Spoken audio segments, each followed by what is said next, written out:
Hi there. I'm not baking anything right now. This is a very brief, hopefully only about a 5-minute video to answer some questions that some of you have been asking.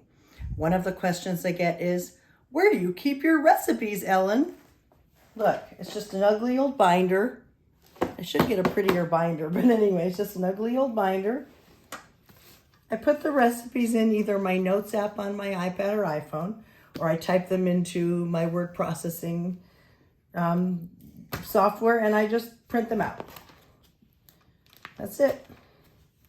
This is not a big deal. And obviously I put them in sheet protectors, so if something splashes, because you know I'm a messy cook. And then I have this cookbook stand that has this lucite shield, and I just have the recipe there. I like the print big, so I don't need to wear my readers. Okay, that's the first question answered. Check. Another question I get a whole bunch. In fact, so many people ask this question is, how do you cut your bread? Well, I don't use a slicing guide. I use just a really good knife. My husband bought this a few years ago. It's a Saken, S-A-K-E-N. Excuse me. And it's a great knife. I never had to worry so much about how straight the bread was cut because, to be honest, I make my husband do it and he's really good at it. So he's not only a really good videographer, he's an awesome he's an awesome bread cutter. So I will just cut one little slice of this rye bread that I made for my daddy today. And that's it. You just take your time and saw, but you want to obviously use the long serrated knife, a bread knife. Now I also have an electric slicer that I'm going to show you. I will tell you that it's great, but it's noisy. It does take up an entire cupboard, and it's not good for every kind of bread. Rye bread is substantial. It has a pretty crusty crust on it, and it works great to slice rye bread on. And by the way, the width of the slices is totally adjustable.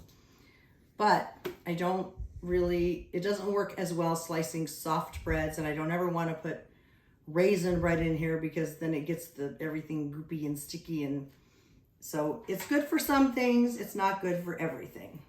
I don't necessarily recommend that you get this unless you are making sturdy whole grain breads. It's very noisy, so I'm only going to cut just a couple of slices just to show you. So I have a protective glove. Just call me Michael Jackson. Very noisy. You kind of push it, and then you kind of pull the slice off the back, push the bread back in. I hope you can hear me. You have to go kind of slow.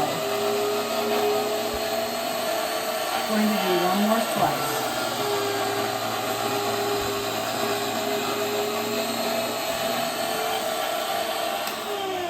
Now I can make this a little bit thinner if I want to. You can see that it gets thinner. I'll do one more slice so you can see.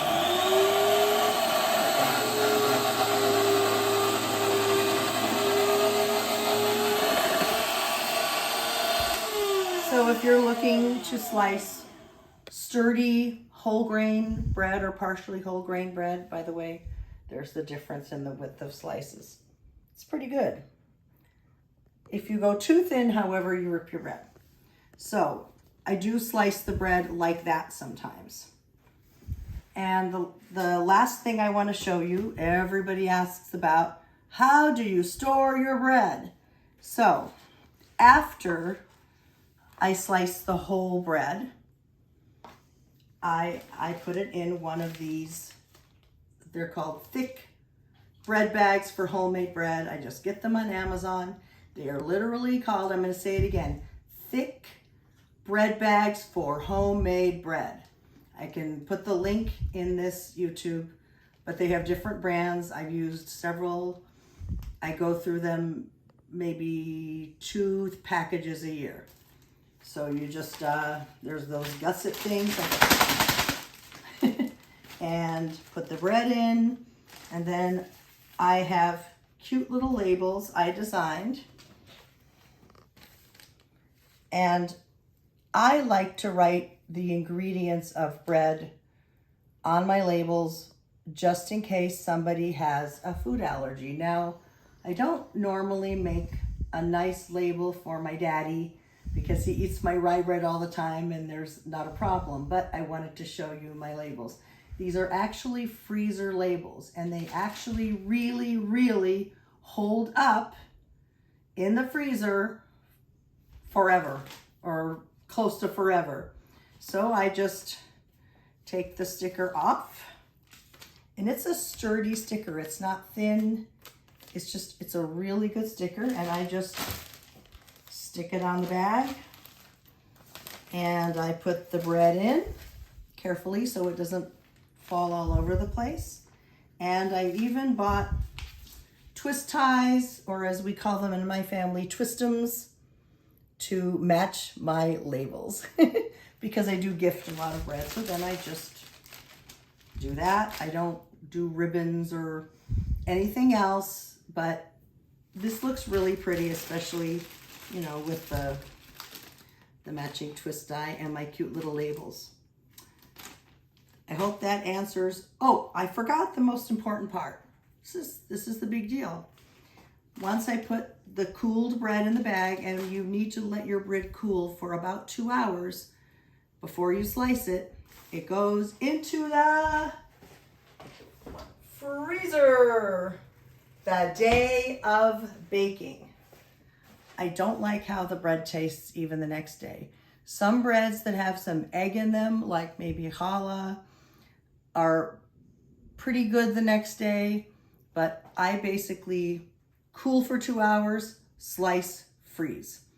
Oh, and I'm gonna get something out of a drawer really fast. Didn't warn my husband about that. But you are all going to have a good laugh at me when I show you this.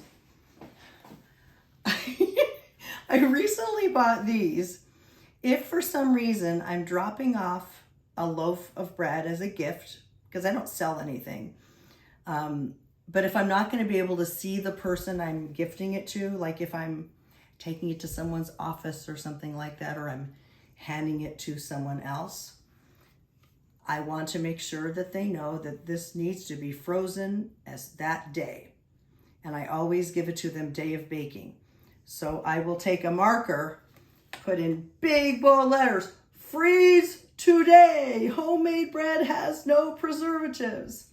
So I encourage them to freeze it right away. And I put that, this has wires, and I also put it around the end. I also bought some red stickers I could put like next to this other sticker to write freeze today. I wasn't sure which one I would like better using. This is loud and obnoxious, but it will do the job, because you don't want to give someone homemade bread on a Tuesday and have them leaving it out on their counter, and on Thursday it's not going to be very nice anymore. It'll get stale really fast. So I hope that answers all the, oh, I got one more. For some reason, some breads stick together more than other breads in the freezer. Rye bread doesn't seem to do that, but breads that have milk and egg and are a little richer, softer type of a bread do tend to stick together. So if I remember, I try to remember, I either cut a parchment or wax paper and put it in between the slices. It's kind of a pain, but it will stop your slices from sticking together. Okay, now I'm really done. I hope this answered questions. If you have any more questions, you know where to find me.